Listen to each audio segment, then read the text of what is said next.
Ako ay naghahanap ng vacuum cleaner na magagamit sa bahay at sa ilang mga gamit. At inirefer sa akin ng isang staff dito sa may handyman itong product na to. So, tingnan natin kung okay ito. Okay na? Nakapag-delete na akong mahirap na kuhaan. So, ito ang Turbo Vac Pro. Matagal na bang itong product? Okay lang ba makuhaan ka or prefer mo na hindi? Okay lang, sige. So, mga kailan pa ito? Kasi parang ngayon ko lang. Pero may 5 years na po na nakagamit ng ganyan. 5 years na po nila. Dito nila binili. Tapos, pinapalitan lang yung filter po. Yung filter. Washable po kasi yung filter. Washable. Yung filter nito, ma'am. Washable, tapos replaceable. Yes po. Ay, nice. Once natapos nyo pong gamitin, ma'am, hugasan nyo lang po. Tapos, pwede nyo na, patuyuin lang po. Then, pwede na po ulit gamitin. Gamitin. Yes, ma'am.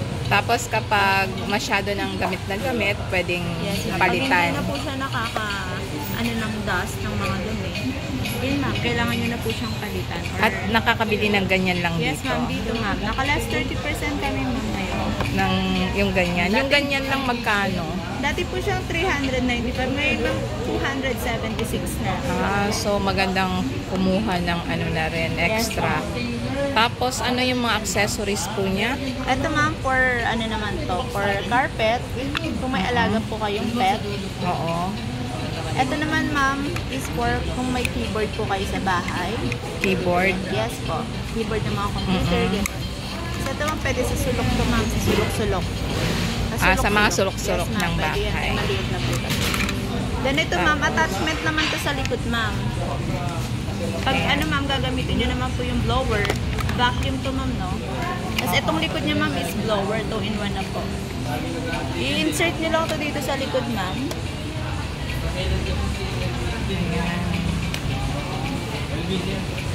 Yan yung blower niya. Insert lang sa likod. Tapos ito ma'am, lagay nyo lang po dito sa likod. Ito po yung attachment niya ma'am. Tapos dito, at itong apat na po ito. Ito po yung lock. Then, mamimili lang po kayo sa tatlo kung ano yung gusto nyo. Yan. Yes ma'am. Medyo diinan lang po ma'am para... Oo. So, depende sa paggagamitan siguro. Yes ma'am, depende po. Kung masyadong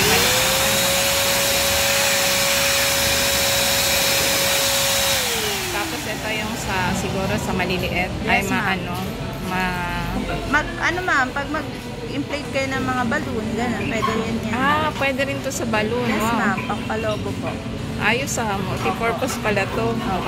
Mas meron din siya nito, ma'am, yung mahabang attachment. Yan. Ito po yung kanya. Meron siya. Pwede yan sa kisame, ma'am, tsaka sa lapag po.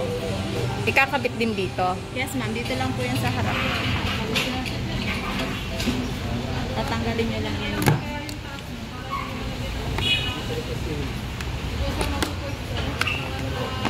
Kasi yan ma'am, insert nyo lang ito ma'am.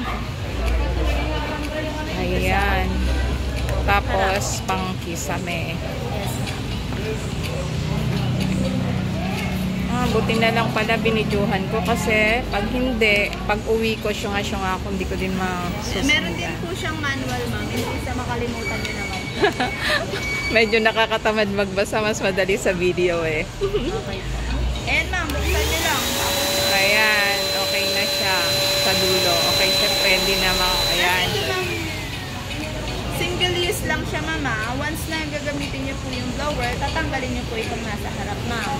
One at a time ang Yes. function niya. Kung yung nasa harap, nasa harap. Kung nasa likod, yung likod lang. Hindi pwedeng sabay. Yes. Okay. Ang lalaki po ha? Yes ma'am. For dust po kasi ito ma'am, basta kaya niya pong higupin kahit ano yan po. So, pwede siguro yan sa, halimbawa yung sa mattress na parang may butas-butas. Yes ma'am, basta po Para- kaya niyang higupin. Ayan, nako. Bili ka na ma'am. Ayan. Kasi ito ma'am, takip niya po. Once natapos niyo na pong gamitin ma'am, itatakpan niyo lang po para hindi po siya pasukan ng alikabok dito sa likod. At magkano po yan? Ito po ay Originally, how much? Dati po siyang 3,895. Ma'am, ngayon po is 1,947 na lang po. Naka-less So, 50% po kami, ma'am. Wow. So, ayan. Less than 50%. Hanggang kailan po yun? Hanggang maubos po yung aming stock, ma'am. At ilan? Ayan, ma'am. Pero marami pa naman. Yan, ma'am. Nandiyan sa harap. So marami-rami pa. So, kaya pag gusto nyong bumili, ilan na lang? Ito na lang. Ayan. Ilan na lang. Abot. Ayan. So, sige po. Kuha kayo sa ma'am. Sige, kuha ko ng isa. Para ano naman. Salamat, ma'am. Sige po.